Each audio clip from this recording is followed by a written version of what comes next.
Good evening, everyone. I'll start again. Good evening, everyone. And now we are starting with Elisha. So we fully moved from Eliyahu to Elisha. And now we're on the Elisha stories. Okay. The Elisha stories are very miracle and war heavy. This is as opposed to Eliyahu. Eliyahu, remember, he's kind of the standoffish prophet who has this very special relationship with God. Elisha is very much involved. He's involved in the community of prophets. He's involved in wars and the king and what the king wants, what's going on with different kings. All right. And he's also very, and he is a mover and a shaker. Now, what we saw, remember that Eliyahu was supposed to be anointing essentially two kings, right? An enemy and a king of Israel. And that ends up happening through Elisha. Elisha actually does it directly in one case, indirectly in another. And that's Elisha's role is very like he's hanging out with the king, right? He's not exactly hanging out, but he is very much kind of a prophet that is involved in what's going on politically and what's going on kind of in his prophet community. So let's kind of dive in and see some of these stories. He's got a pretty long cycle. So let's see how far we get up with Elisha. Remember that we're past the initial stories of Elisha, where Elisha both helped the town that he was in and also had a bunch of kids killed because he cursed them. Now, again, I'm going to remind you that he didn't say, I want to kill these kids. They were making fun of him. He cursed them. And the result was that they were, in fact, ripped apart by wild bears. So that does show, don't mess around. The old line, don't tug on Superman's cape. You don't mess around with Elisha. Okay. So now we are at Yoram, the son of Achav. Remember, Achav is succeeded by a son. More than one, actually. Excuse me just a second. I'll just remind you that Achaziah, the son of Achav, died, if you remember, because he fell and he said, go to Baal Zevul to ask, right? To ask, which is probably Baal Zevul. To pray for me kind of thing, to get to, and he got punished and he died. This is his brother, okay? Yehoram, the son of Achav, is his brother, and he's not going to make the same mistake, okay? So Yehoram, the son of Achav, malach al Yisrael b'Shomron b'shnat 18 le'Yoshaphat ben Melech Yehuda v'yimloch 12 shana. Okay, he ruled for 12 years. He did, of course, evil in the eyes of God. All of them do. Why do all kings of the northern kingdom of Israel, why are they all going to do evil in the eyes of God?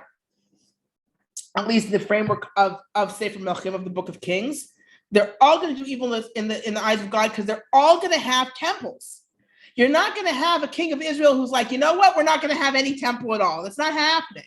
Okay. And from the point of view of the Book of Kings, that's bad because there's only one place for the temple, which is Jerusalem. Jerusalem is the only place to have a temple. And so if you have a temple anywhere else, you're doing a bad thing. Okay. So the kings of Yehuda are doing a bad thing by allowing the bamot, the high places, namely temples outside of Jerusalem.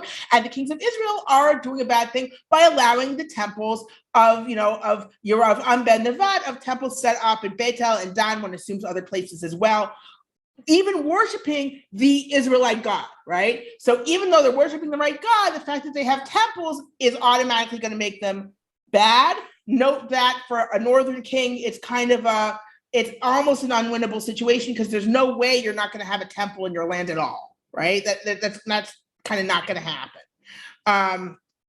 So here, so that's why I'm pointing this out, because I want to point out that Yoram, it says, I'll just read the whole pasuk, I'll read the whole verse. Vayaseh hara b'nei Adonai, laklo cha'aviv u'chimo, vayasel et matzvat ha'ba'al asher asa aviv. It says he did bad in the eyes of God, but not like his father and mother. His father and mother, of course, being Achav and Izebel, right? He didn't do what they did. He took away, right, the pillar of Baal, right? So he's not worshiping Baal, He's making a point. He's not worshiping Baal, right? Or at the very least, he's not allowing it to the worship of Baal to be the royal form of worship. All right. But he continued in the sins of Yeravam ben Nevat. He of course it caused Israel to sin in it. He didn't go back from it. What does that mean? He kept up those temples again to the Israelite God. And at the same time, we have Mesha, king of Moab. I've done the Mesha study with you before, right?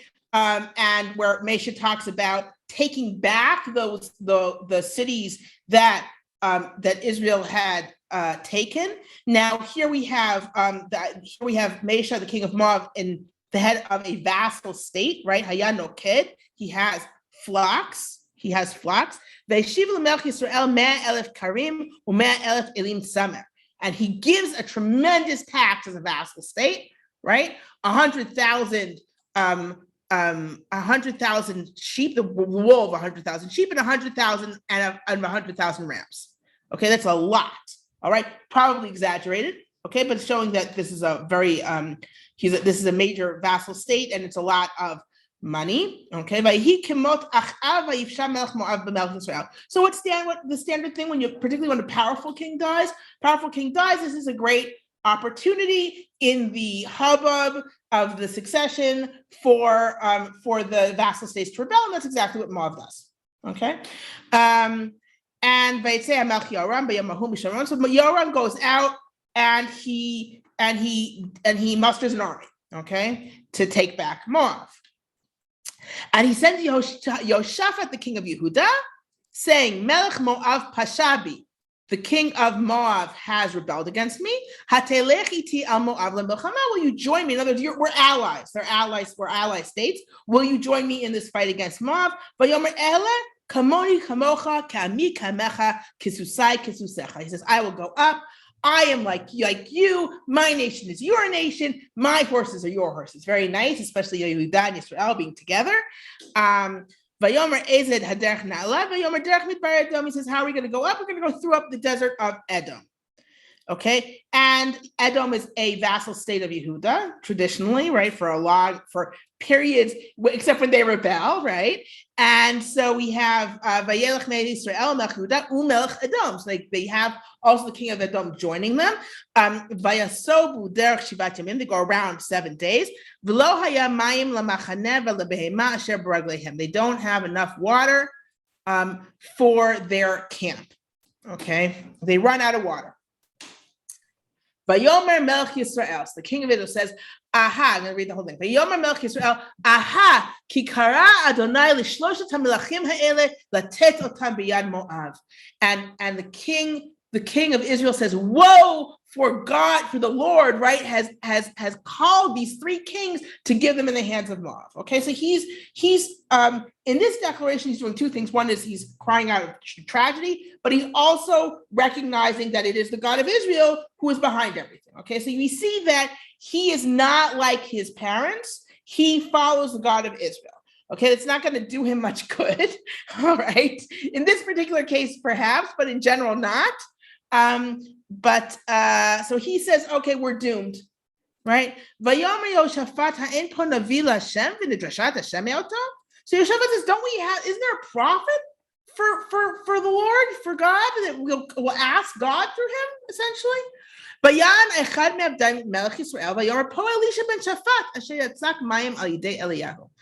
So one of the servants of the king of Israel says that Elisha ben Shaphat is around. He served. He poured water on the hands of Eliyahu. In other words, he served Eliyahu. So he was a prophet, and he served Eliyahu. Eliyahu is the famous one, right? And Elisha is around, and he was his kind of his successor, right?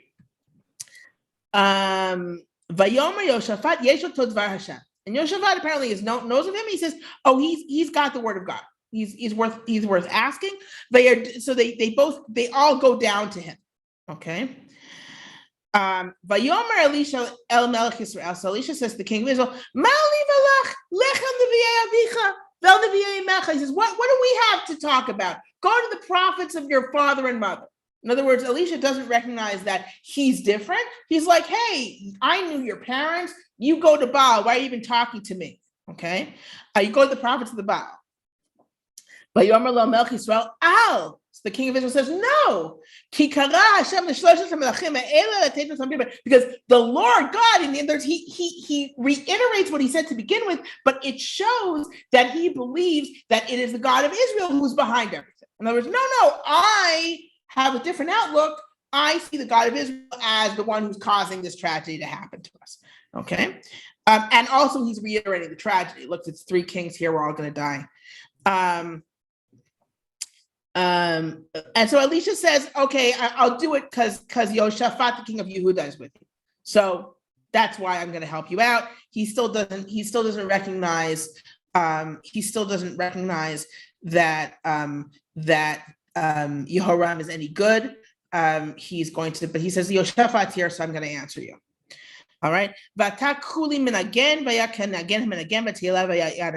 he says, get me someone who's going to play music.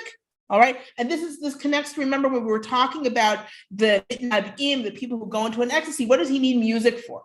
To get into the mood. So it's very possible that what he's saying is he's making also a statement, like just being with the king of Israel, of northern kingdom of Israel, like I can't, like I need something that's going to help me kind of connect because, you're awful. But anyway, that's what he does. And he says, make the valley, so he says, okay, this is the prophecy, make trenches and they're going to fill with water. Okay. And you're all going to be able to drink. And he says, and this is easy for God, and he's going to give them off into your hands. All right. And then what are you going to do? All right. Then what are you going to do? You are going to smite every fortified city. Kol ir mivtzar, v'kol ir mivchor, v'kol etz tov tapilu, v'kol ma'anei mayim tistomu, v'kol chelka tova tachivu ba'avanim. You're going to do a scorched earth policy. You're going to win against Moab, and then you're just going to destroy everything. You're going to chop down all the trees. You're going to plug up all the wells. You're going to just fill the land with stones. Scorched earth policy. Now, actually, excuse me, this sort of thing was pretty common in the Near East, particularly when you had a rebellious vassal city, right? In other words, if you had a rebellious vassal state, you're like, okay, you rebelled. Now we're going to make your land unusable. Now, and this is where I promised the Tu B'Shvat connection, right? I don't hear everyone wondering, but how can they chop down all the good trees when we know that what? It's about Tashchit, but there's another mitzvah. There's another one in Dvarim here. I'm going to go to. Let me just hold on one moment, and I will stop the share. So if we look at if you will recall, in Dvarim, in Deuteronomy, 19 to 20, so it's Dvarim Chaf, Yutet to Chaf, and I will share it with you now. Okay, we have this commandment, Ki tatzor el ir yamim rabim liyilachem aleh tafsaf. If you have a siege and it's continuing on for a long time, lo tashchit et eitzah lindoch alav garzen ki mimenu tochel v'to lo tichot. Don't cut down the fruit trees. It's clear afterwards that they're talking about fruit trees. Don't cut down the fruit trees because you're going to eat from them. Ki ha'adam et hasadeh lavo mipanecha mimatzor. There are 2 ways to read this, right? But I like reading it as a question. I think that's the correct way to read it, because is the tree of the field a person that you're coming to come before you in a siege? Now, I'm going to go back to that in just a second. What does that mean? Like, obviously, the idea is, yeah, you cut down a person, but why cut down a fruit tree? But you can cut down a tree that isn't a fruit tree. All right. And that's how you can build like your siege implements against the city. So what is the story here? There was a very long-standing theory that this was actually a polemic against Neo-Assyrian war tactics. We do have descriptions and depictions of Assyrians cutting down fruit trees. However, it seems like this is more connected to perhaps, at least there's a more recent article by Jacob Wright, which I thought was a good one, where he argues that the Neo-Assyrians, when they were doing it, it was more, it was the Assyrian practice was more of a scorched earth thing. In other words, they weren't doing it during the siege so much. I mean, he was arguing with people who did say they were doing it during. Like the question is, what is it depicting? Is it depicting it after destruction? Is it depicting it during the siege? And he was saying that in general, what we see more was part of the scorched earth policy was that they were cutting down fruit trees as a punishment for the rebellious city. However, there would be a practice of cutting down fruit trees, especially for a long siege, because it was a way to get people, because fruit trees, particularly in this part of the world, are require a tremendous amount of resources to grow. Okay, so so what I mean is that if you're going to grow usually like date palms, you need to water them over years. You need to cultivate them. It's not easy. This isn't like Egypt where you have an easy water source. It's hard. And when people, and you've got your fruit trees outside of the city, and they're worth a tremendous amount. This is something that's been years of labor for you. So you're sitting in the city and the siege is going on, and they start cutting down your fruit trees outside of the city. And they're cutting them down little by little every day, let's say 10, 20, and the longer the siege goes, the more of those trees are going to cut down. So that makes you either give up the siege or makes you come out to fight them, which is what they really want. They want to have a battle where you're coming out and you're not in the city anymore, right? Because you want to end the war because you don't want to lose all your fruit trees. They're very valuable. It can also cause arguments within the city between different power groups because you have the people who own the trees, right? And I'm trying to remember where, but there's a letter that like a king writes, like they started cutting down the fruit trees, and then my own people started turning against me because they're like, our fruit trees are cutting them down. We got to stop this. We got to end this. So there was a reason to cut down fruit trees as part of a siege, as part of kind of a psychological thing, not just, oh, we're eating the fruit, but the longer the siege goes on, the more you're going to lose. So it's saying in this pasuk in Devarim, this verse in Deuteronomy, you should not do that. That's not something that you should be doing. You shouldn't be cutting down fruit trees because then they're cut down. You've lost these fruit trees forever. And are they like the people? Yeah, you want to cut down. They're not people. They're not hostages in this situation. You shouldn't be doing that. Okay. Here we're looking at a different situation. Okay. We're looking at a standard scorched earth reaction. You can argue that the morality is not particularly better. I would not argue with that.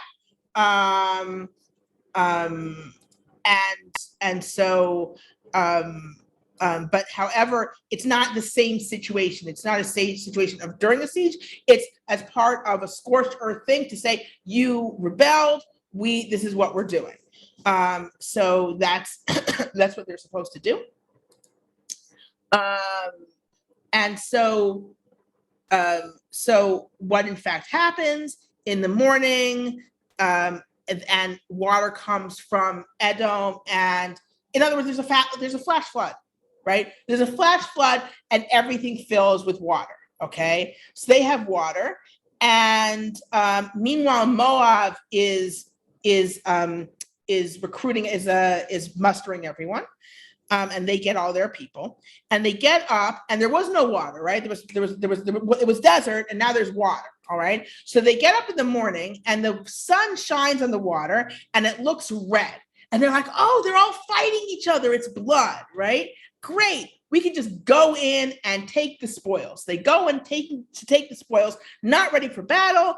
And everyone from Israel gets up, and they kill Moab, and they win. Okay. And they do what they're supposed to do in the prophecy. They destroy the cities. They filled with stones. They stop up the water. They cut down the trees. Okay, but they actually don't. They don't really take this. They don't take Moab back. right? They don't actually get Moab back. Why not? All right. Because Moab, the king of Moab, sees that something's wrong. All right. He sees there's not, he doesn't see something's wrong. He sees that he's losing, right? What's wrong? Okay. And sorry, what? Okay. Okay. Okay. And he takes 700 people to try to break through to the king of Edom, and they can't. So what does he do? He takes his eldest son. There are two ways to read this verse, okay? So let's do the classic way, and then we'll do the other way. He takes his eldest son, and the one who was going to rule is the one who was going to rule after him, and he sacrifices him on the wall. He sacrifices him on the wall, and there is a ketzef gadol. There is a great anger, right, on Israel, and they leave and they go back. They go back home. Okay, what the hell happened? Okay, excuse my language. Okay, what happened here? All right. So there's another way of reading this that both Ralbag and Rav Yosef Kara do this, where they say he took his eldest son. Whose eldest son? He took the king of Edom's eldest son, right? He was trying to break through the king of Edom. He had hold of the king of Edom's eldest son, and he sacrificed him on the wall. And the king of Edom says, like, that's it. We're not going to be with you, Israel, anymore. And then they all went home, right? And he managed to create this rift because he killed the king of Edom's son on the wall. On the other hand, what the more you could say without, and you can absolutely read it that way, right? Because he doesn't say whose eldest son. However, it does seem that the subject has not changed. And as the king of Moab is taking his eldest son, right? So if you take, let's say, like Rashi and Radak, that he learned in the Midrash says he learned from Abraham, right? I was like, oh, how did Abraham get his God on his side? He sacrificed his son Yitzchak. Of course, he didn't, but so I'll do that and get God on my side. And then that, in fact, reminded God of the sins of Israel. And there was a great anger on them, and because they weren't willing to sacrifice anything, and so they were going to lose, and they went home. The other possibility is that this is a classic example of the way magic is supposed to work, right? What does it mean for those who read? Now, again, it depends on whether you read the prohibitions against different types of divination, magic, etc. as these are fake and you're not allowed to do them, or these do something and you're not allowed to do them, right? So if you read it as these do something and you're not allowed to do them, this is what he's done. He's done something so extreme that it creates this cosmic tumult, okay? And that cosmic tumult is something that then Israel needs to deal with, and they have to go, and they go home, they lose. What it's telling us in terms of it as a historical narrative is, well, if they won, then why didn't they take Moab back, right? They won, right? In the story, they win, right? But they don't take Moab back. We know they didn't take Moab back. So how did that happen? And the answer is this. He did something extreme that caused something we don't understand, and they didn't win, right? So that's, I gave you now a few different kind of ways of reading it and understanding it, but that's like the most, like if you're yes, was an academic. You're an academic and you're reading it. That's how you're going to read it. The way you're going to read it is, the idea is you want to, first things first, you want to explain if they won, why didn't they get Moab back? Okay, because something happened that was beyond the ken of regular stuff going on. The king of Moab kind of broke the rules, and he did something really extreme that did this kind of magic thing that just created this general anger. Now, a general like these general plagues, like a mashchit, right? He released a mashchit, right, over everyone, kind of thing, and that kind of ended the battle. I'm going to pause here for questions and comments because I have a feeling that there are questions and comments. Okay, so here I'm just going back to something that Susan wrote a while ago. She wrote, Kamoni Oh, right. In other words, my nation is like your nation in connection with Moab is strangely reminiscent of Ruth the Moabite, 100%. Of course, in this case, they're going up against Moab, and it's Israel and Yehuda, where we would expect them to say, my nation is like your nation. We do see in ancient letters, there's an example.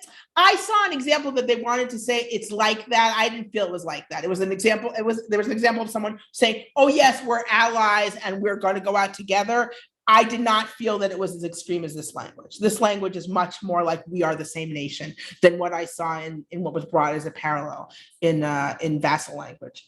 Now, Moshe Matityahu writes, the nature of the Moabite king's extreme action seems pretty straightforward. He offered the dearest possible sacrifice to his God, so his God was duly appeased and struck out against Moab's enemies. Well, yeah, I mean, you can understand why he would do that. I mean, kind of, you'd understand. I would think that he'd find something else to sacrifice. I mean, there's a lot to sacrifice before you do your eldest son. I mean, is his neck really the first on the block? I always wonder.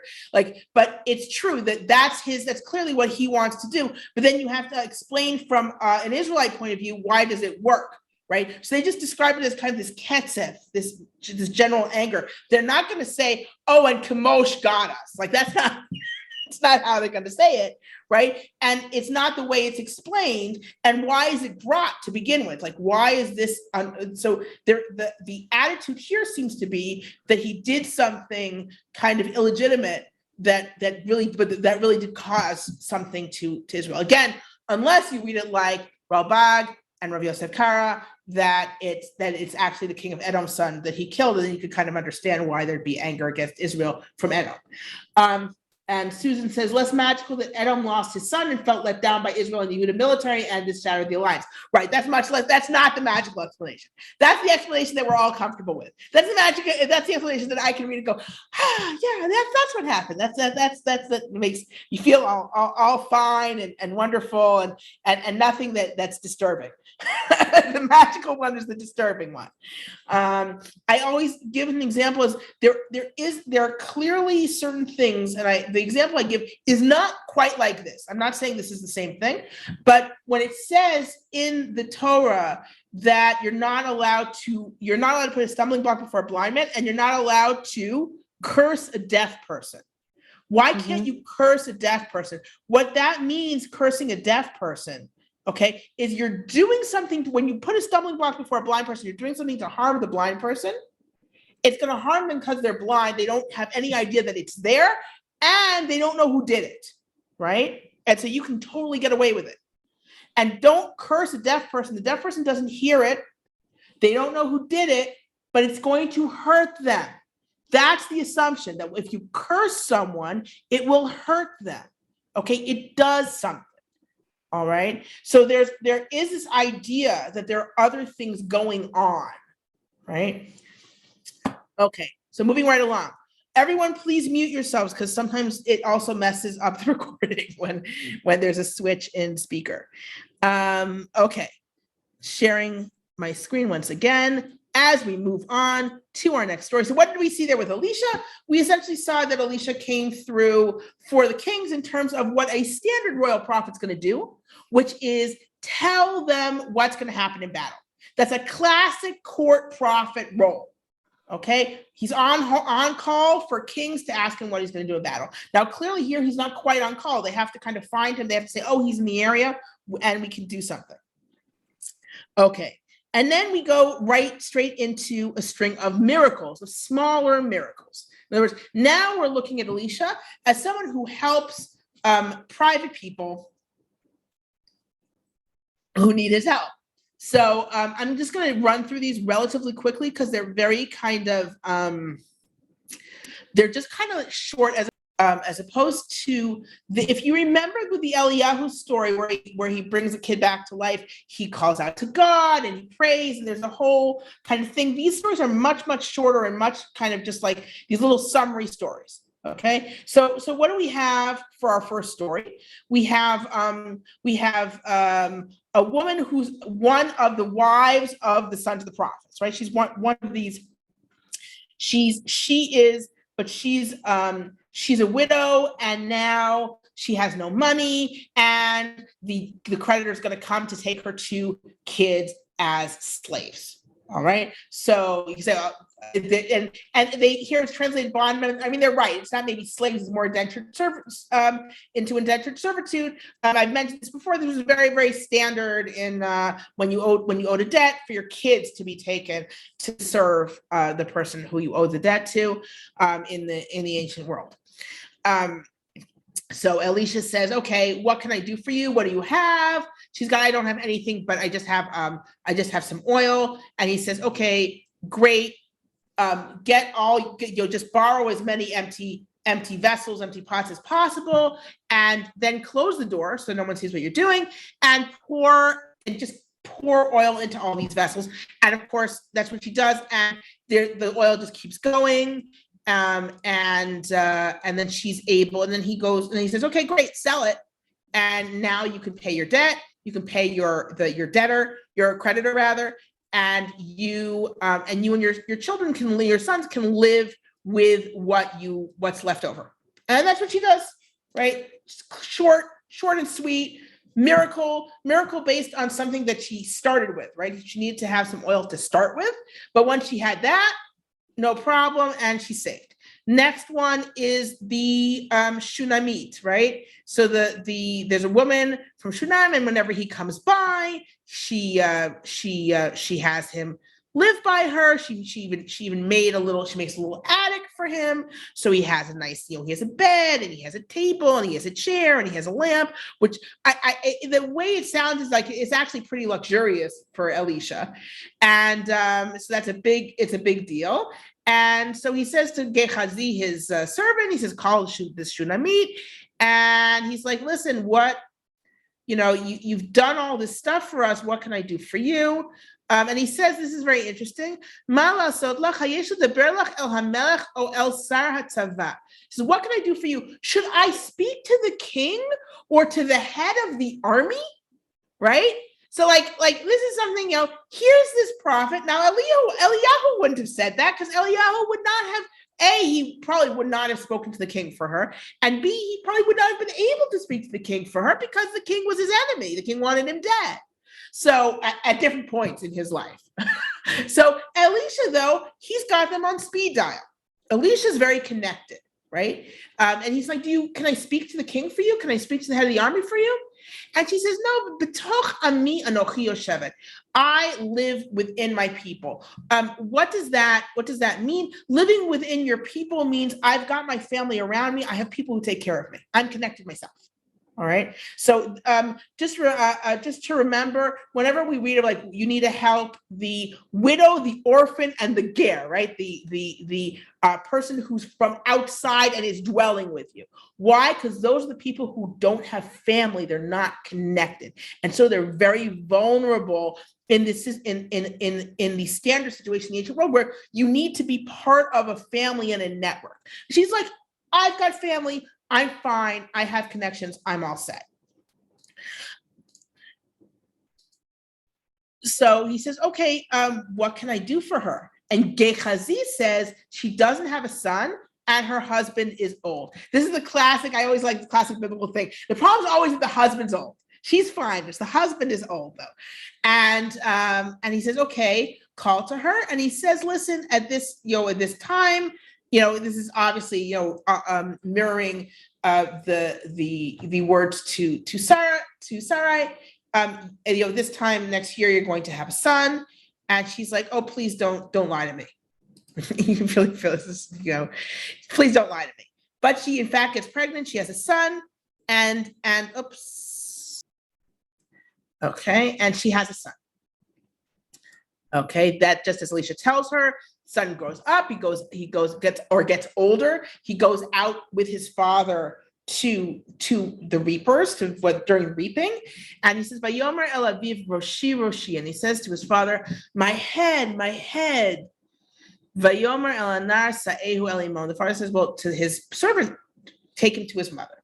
Okay, his head. What was it? It could have been some people's, it sounds like he was out in the field, so maybe it's heat stroke. I always like to think of it as a brain aneurysm, but that's just my thing, because that's, because that would be like this kind of really intense headache that would then result very shortly after in death. But anyway, so that he carries him, he takes him to his mother, and he sits on her knees until noon, and he dies.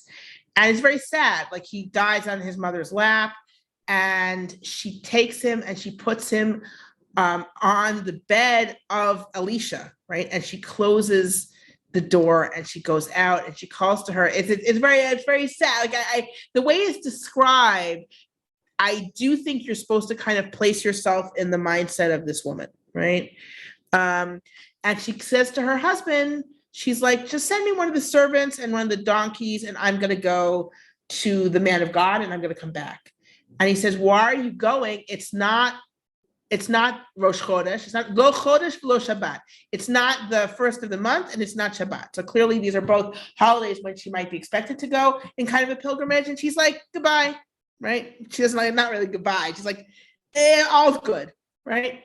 And it's interesting because there's this idea here where if you want a miracle to happen, try and keep it as secret as possible, right? She hasn't told anyone that he's dead. Why has she not told anyone he's dead? Both possibly because she wants to leave the opening for a miracle that, can be in secret, but also, she probably doesn't want to, there's also this idea that she doesn't want to recognize that he's dead. She doesn't want to say he's dead, right? She's still hoping that, let him live. So just don't say anything to anyone. She shut him up in the room, and she's going out without explaining herself. She's going to the man of God, to Elisha. All right. So she goes to him to Har Carmel, to Mount Carmel, and when he sees her, he says to Gehazi, "Oh, there's that Shunamite," right? He recognizes her. He says, "Now run to her and ask her if she's well, if her husband's well, if the kid is well." And she says, "Yeah, it's all's well." She's not going to say anything to Gehazi, right? So she gets to Elisha, she gets to the mountain, and she takes a hold of his legs. And Gehazi tries to push her off. Vayomer Isha Elohim harpela ki nafsha marala. And he says, let her go because her soul is bitter in her, and God has hidden it from me, and he did not tell me. In other words, I didn't see this coming. I didn't know. You'll see later on that Elisha is supposed to generally know kind of certain things are going to happen, like right away, and he didn't know, right? God hid it from me.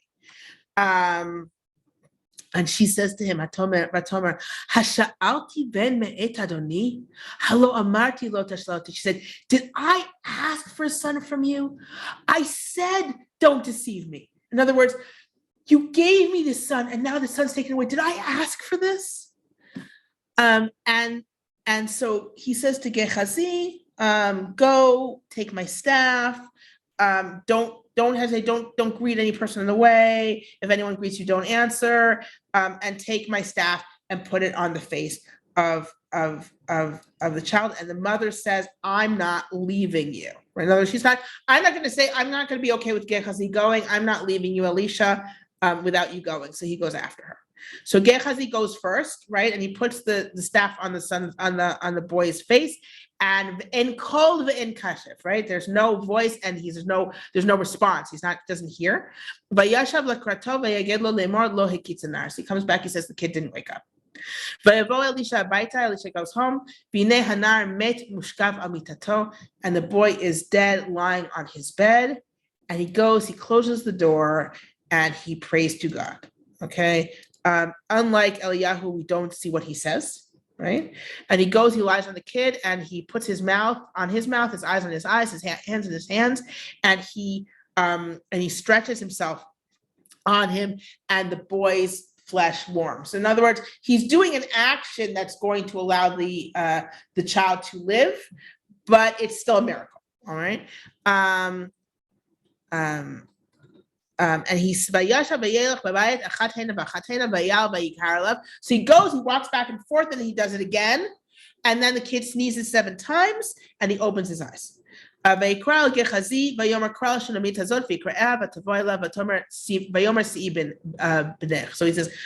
to Gehazi, call the Shunamite. Remember, it was just Elisha and the kid in the room together with the door closed, and he calls her and he says, "Here, take your son." And she goes and she falls on her, she bows and she takes her son and she goes. Okay, end of second miracle story in this group. So again, another miracle story, not very expanded on. Okay, it's actually shorter than the Eliyahu similar story. There we don't know what any prayer. He does a miracle and he brings the kid back to life. Okay. Next one is there's the Nevi'im are cooking, and one of them, one of the prophets are cooking, and one of them goes out to the field to pick stuff for the stew, and he takes something that's poisonous because what does he know? And he puts it in, and they're like, oh, this is Vayomu Mavet Basir. Isha Elohim v'lo yochlu lechol. They say, oh, man of God, they say to Elisha, there's death in this pot, and they couldn't eat it. And he's like, okay, take some flour and throw it into the pot. And he threw it into the pot, right? And he says, now pour it out for everyone and they'll eat. And there was nothing bad in the pot, a miracle. All right. Finally, there was there's someone who brought bread, and there were just 20 loaves. He said, give it out to everyone. And he's like, there are 100 people here. How's it going to be enough? And he's like, there'll be enough, and there is enough. Okay. And he says, and he says, and he put it before them, and they ate, and they had more left over as God spoke. And this is he said, give it to the people and they'll eat, because this is what God said. Eat and have leftover. So here, this is actually connected to some kind of prophecy that he did this miracle. So here we have a kind of a cycle of a few short miracles in this chapter. Just a moment. Okay, so here we have a few short miracles, one after the other in this chapter. And the point is that he is with the people. He's doing miracles to help them. Okay, he has what seemed to be, kind of unlimited powers, because he brought a kid back to life. He has tremendous powers, and he's using them in minor ways to help regular people who deserve it. Okay. Then this comes after his role as a court prophet, where as a court prophet, he helped a king in their battle. So he has both of these roles kind of going on. I'm going to take a pause here and read your comments and questions. So Susan says that image of the son dying on the Shunamite woman's lap reminds me of all the Pietic sculptures and so many similar ones. Yeah, I mean it's a very I really find that this particular telling of the story, really you have a lot of sympathy for the mother. And what she's going through, and you automatically, and now it could be because I'm a woman, whatever, and I automatically kind of put my mind in. But I think it's kind of similar, the gaps in the narrative, where she's not telling anyone what she's doing, and it doesn't explain why she's not telling you. You have to kind of fill it in, and she's just saying, "Oh yeah, everything's fine," and everything's not fine. And the way you fill it in, I think it's a little bit similar in terms of like the story of the Akedah, of the binding of Yitzchak, where the story itself is so stark that it's actually much more powerful. It is, I mean, you see more of her feelings than you would see in Avram's feelings in that story, but I think that it really kind of draws you in. The revived boy sneezing, I read somewhere that this is Susan writing, that in ancient times people thought that when you sneeze you're expelling an evil spirit, hence we say God bless you. I honestly, I didn't look into what the sneezing, but I think it's similar to kind of resuscitation, like when you take someone in the water, all the water comes out of their mouths. So I think it's supposed to be a similar thing here. I don't think it's supposed to be a bad spirit. It's just because the way it's told, it doesn't sound like it's supposed to be a bad spirit. It really does sound like this is something that could happen to a kid. It sounds like something that people have seen happen. That a kid goes out into the field and he goes, my head, and then the kid dies. It's tragic and no one understands why. And this thing happened, right? That's what it sounds like. It sounds like it's a regular tragic death. Sure, just a second, Cheryl. I just want to read one more comment. Elisha resembles the rabbinic Eliyahu much more than the biblical Eliyahu does.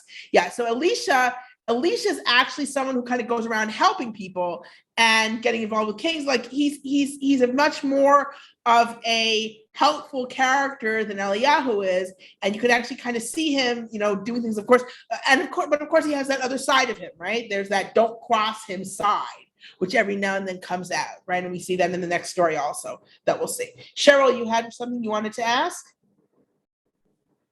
I can't hear you, you're on mute. The end of the story, it seems, when you read the story of the woman with her son, the Shunamite, when he has his heat stroke or whatever it happens, she puts him on bed in her house or in his bed, or does she put the prophet's? She in the prophet's bed. It seems that she puts him in the prophet's bed. In other words, like she takes him to the little attic, right? And part of that is I think there's a double meaning to that. One is that obviously her hope is that she puts him in the prophet's bed because the prophet's going to help him, right? She's hoping that the prophet's going to bring him back to life, because that's clearly what she does. Then she goes to the prophet for him to bring him back to life. At the same time, also, it's a place that no one's going to go into. It's a room no one's going to enter because it's for the prophet, and it's usually not used. She doesn't want anyone to see the dead kid, so she puts him in that room and she closes the door. No one's supposed to know that the kid's dead. She's saying it bluntly, but like that's also part of it. That no one can just stumble onto this kid because she's putting him in a room that's not used. But when it says, and she left, like after the story pick up, where does she leave to? Like she's already home. So that seems like she goes to Mount Carmel to get the prophet. And then she brings him back. Then she leaves him alone in the room with the kid. I know, but the end of the story is that she leaves. That she picks up her kid from the bed and carries him out of the room. Yeah, and left. All right. That's what he's like. He's like, pick up the kid, because it all works really well because it's his room, because it's Elisha's room. So he can tell her pick up the kid and go, because the kid doesn't belong in his room, right? So it all works out. Okay. So that's sorry, it's just a plain thing, but that's the mechanics of it. Of course, also you want that ending. You want an ending. Pick up your child, he died on her knees and now she can pick him up because he lives, So far in our story, we have the two major roles of Elisha, right? Elisha as a court prophet, being involved in things to do with war and rebellion and the relationship between Israel and Yehuda and other nations. And that's where we're going to see his kind of his role coming even more into play. And we saw his miracles for regular people. One miracle after the other, just showing us that he's around, he's there to help, and he has all these powers. Those two aspects of his role continue on through his story, and we're going to see that they start kind of giving us making with Naaman, the next story, which we're not talking about now. Naaman, we're going to see that this takes on a larger statement in terms of what it means to be in Israel as opposed to outside of Israel, and to be one of the children of Israel as opposed to not one of the children of Israel, and what that means and what the relationship is. So on that note, thank you for joining me, and I'm looking forward to continuing with the Elisha stories next time.